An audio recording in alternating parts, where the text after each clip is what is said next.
আসসালামু আলাইকুম রহমতুল্লাহি ওয়া বারাকাতুহু ইন্নাল হামদুলিল্লাহ ওয়াসসালাতু ওয়াসসালামু আলা রাসূলিল্লাহ ওয়া বা'দ।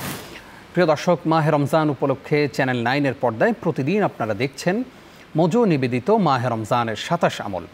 প্রিয় দর্শক, প্রতিদিন আমরা একটি একটু করে আমল শিখছি, যদিও এর মধ্যে অনেকগুলো আমল রয়েছে যেগুলো আমরা সবসময়ই আমল করব এবং সেই সাথে অনেকগুলো আমলই যে আমলগুলোর সাথে আমাদের পরিচয় রয়েছে আগে থেকেই, শুধুমাত্র আমরা রিমাইন্ডার দিচ্ছি, আমরা আপনাদেরকে শুধুমাত্র একটু স্মরণ করিয়ে দিচ্ছি।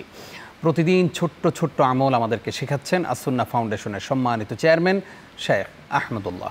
আসসালামু আলাইকুম ওরহমতুল্লাহি ওয়া বারাকাতুহু। ওয়ালাইকুম আসসালাম ওরহমতুল্লাহি ওয়া বারাকাতুহু। উস্তাজ, আপনাকে আমাদের এই আয়োজনে স্বাগত জানাচ্ছি। ধন্যবাদ আপনাকে। উস্তাজ, আজকে আমরা জানবো শেষ দশকে ইবাদতের মাত্রা বাড়িয়ে দেওয়া এবং রাত্রি জাগরণ এই বিষয়ে। জানতে চাই যে মাহে রমজানের একদম শেষ দশকে আমরা উপনীত হয়েছি এবং হাদিসে বর্ণিত লাইলাতুল কদরের রজনীগুলোও পার হচ্ছে, 21, 23, 25, 27, 29 এই বেজোড় রজনীগুলো আস্তে আস্তে পার হচ্ছে। জানতে চাই এই রজনীগুলোতে আমাদের রাত্রি জাগরণ করা কতটা গুরুত্বপূর্ণ? ধন্যবাদ আপনাকে। এটা একান্তই মাহে রমজানের স্পেশাল আমল, যেটা রমজানের বাইরে আসলে এই আমলের অপশন নাই। সেটি হলো মাহে রমজানের শেষ 10টি রাত বিশেষভাবে ইবাদত বন্দেগীর জন্য মনোযোগী হওয়া। নবী করিম সাল্লাল্লাহু আলাইহি ওয়াসাল্লাম তিনি শেষ 10টি রাতে যেভাবে ইবাদত করতেন, তার জীবনে অন্য কোনো সময় ইবাদতের জন্য এত বেশি সাধনা করতেন না। এই জন্য তার সম্পর্কে মা আয়েশা রাদিয়াল্লাহু তাআলা আনহা বর্ণনা করেছেন, কানা ইয়াজতাহিদু ফীহি মা লা ইয়াজতাহিদু ফী গায়রি। প্রিয় নবী সাল্লাল্লাহু আলাইহি ওয়াসাল্লাম রমাদানের শেষ দশকে যে পরিমাণ ইবাদত বন্দেগীর জন্য সাধনা করতেন, অন্য কোনো সময় এত বেশি সাধনা ইবাদত বন্দেগীর জন্য তিনি করতেন না। তো এই কারণে রমাদানের শেষ দশকটি হতে হবে আমাদের জীবনের ইবাদতের শ্রেষ্ঠ দশক।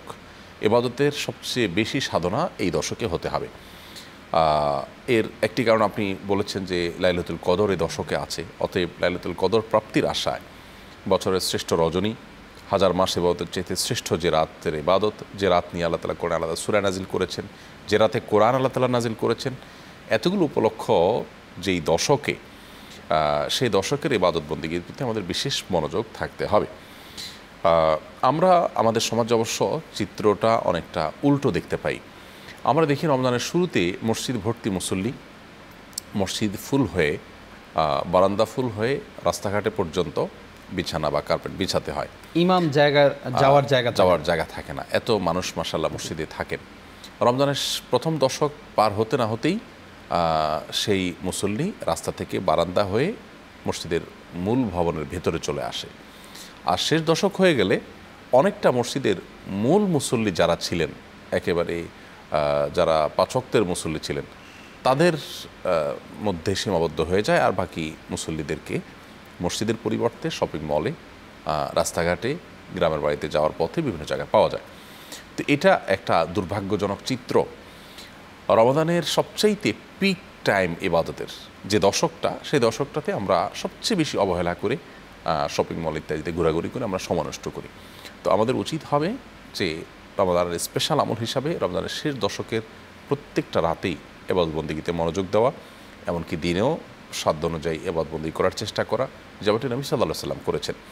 সাহাবায়ে কেরাম তারা রমজানের সারা মাসেই প্রায় রাত জেগে তারা ইবাদত বন্দেগী করতেন। আর শেষ দশক আসলে সেটা ওই যে নবীজি যেরকম বেড়ে যেত, তাদেরও এরকম ইবাদত বন্দেগী অনেক বেশি বেড়ে যেত। এই জন্য শেষ দশকের ইবাদতের গুরুত্বটা আমাদের বোঝা দরকার এবং এটার আলোচনা বাড়ানো দরকার। এবং শেষ দশকের যেসব ব্যস্ততাগুলো আমাদের ইবাদতের সুযোগকে কেড়ে নেয়, সেই ব্যস্ততাগুলোকে আমরা আগে থেকে মিনিমাইজ করে ফেলতে পারি। ধরুন আমাদের ঈদের কেনাকাটা আছে, এটা আমাদের জীবনের অংশ, আমাদের করতে হয় অনেকেরই।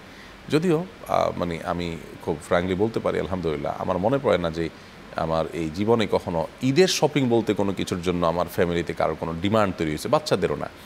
আলহামদুলিল্লাহ, আল্লাহ তাআলা যে পোশাকগুলো দিয়েছেন এর মধ্যে উত্তম পোশাক পরে ঈদের নামাজ আমরা পড়বো। ইভেন ঈদের জন্য যদি কিছু করতে হয়, তো এটা ঈদের জন্যই, ঈদের সময়ই কেন যেতে হবে রাস্তাঘাটে জ্যাম সৃষ্টি করে, পুরো আমার ইবাদত আমল নষ্ট করে? আমরা চাইলে এগুলো আগে থেকে করতে পারি। আমি রমজানের শুরুতে বা তার আগে ঈদের জন্য লক্ষ্য রেখে আমি এটা কিছু কিনে ফেললাম, শেষ। আজকাল অনলাইনে অনেক কিছু কেনা যায়, আমি হয়তো 20 টাকা বেশি গেল, কিন্তু আমি আমার সময়টাকে সেভ করে ফেললাম। সোজা কথা হলো, শেষ দশককে ইবাদত বন্দেগীর মাধ্যমে কাটাবার জন্য যা যা দরকার সেজন্য আপনি প্ল্যান করবেন। আপনার গ্রামের বাড়ি যেতে হয়, এটা আপনার জীবনের অংশ, অতএব আপনি গ্রামের বাড়িতে গিয়ে ঈদ করবেন, করুন, খুব ভালো কথা, আত্মীয়স্বজনের সাথে ঈদ করবেন। প্ল্যানটা এমনভাবে সাজান যাতে আপনার ইবাদতে ব্যাঘাত না হয়। আপনি দেখা গেল যে দিনের বেলা আপনি এমনভাবে ট্যুর প্ল্যান করেন যে আপনার ইবাদতটা ঠিকমতো করতে পারেন, তা আপনার যেন রাতে ট্রাভেল করতে গিয়ে আপনার যেন শেষ দশকের মতো বেজোড় রাত আপনার যেন বাসে কেটে না যায়, ট্রেনে কেটে না যায়, আপনার যেন তারাবি মিস না হয়। এই জন্য দরকার হলো গুরুত্বটাকে অনুধাবন করা এবং সঠিক পরিকল্পনা করা। এটা যদি আমরা করতে পারি তাহলে ইনশাআল্লাহ শেষ দশকটা আমরা সেভাবে কাটাতে পারবো ইনশাআল্লাহ। শেখ, আপনার কাছে দুইটা শ্রেণীর মানুষের ব্যাপারে জানতে চাইবো। একটা হচ্ছে যে আমাদের পরিবারের মানুষদেরকে আমরা কিভাবে রাত্রি জাগরণ করাবো, আর একটা হচ্ছে যে যারা সিকিউরিটির দায়িত্বে থাকেন, সেটা রাষ্ট্রের হতে পারে, আমার প্রতিষ্ঠানের হতে পারে, সেই মানুষগুলো আসলে কিভাবে রাত্রি জাগরণ করে ইবাদত করবেন। যদি ইবাদতে যান তাহলে তার এই পাহারার দায়িত্ব মিস হচ্ছে, সেক্ষেত্রে কি করবেন? ধন্যবাদ। দেখুন, প্রত্যেকটা মানুষই যার যার অবস্থা থেকে ইবাদতের প্ল্যান পরিকল্পনা সাজাতে পারেন। ধরুন একজন মানুষ তার রমজান মাসে ডিউটি থাকে, তিনি যদি এই ডিউটিকে মিনিমাইজ করতে পারেন যে আমি আমার সহকর্মী অফিস কর্মকর্তাদের সাথে আলাপ করে আমি দিনের বেলা ডিউটি নিলাম, রাতের বেলা ডিউটি নিলাম না, অথবা ডিউটি কম নিলাম, অথবা আমি ছুটি নিলাম, বছর অন্য সময়ের ছুটিগুলো এই সময় নিলাম ইবাদতের জন্য, এভাবে বিভিন্নভাবে আমরা চাইলে মিনিমাইজ করতে পারি। আর যদি সেটা সম্ভব না হয় তাহলে আমার ওই ডিউটির মধ্যেই আমি দোয়া, জিকির, তেলাওয়াত, আল্লাহর স্মরণ, আল্লাহর কাছে ইস্তেগফার, ক্ষমা প্রার্থনা, এগুলো তো আমরা করতেই পারি। ধরুন আমরা গত কোনো একটা পর্বে ভোর রাতে সময়টাতে তাহাজ্জুদ দোয়ার কথা বলছিলাম।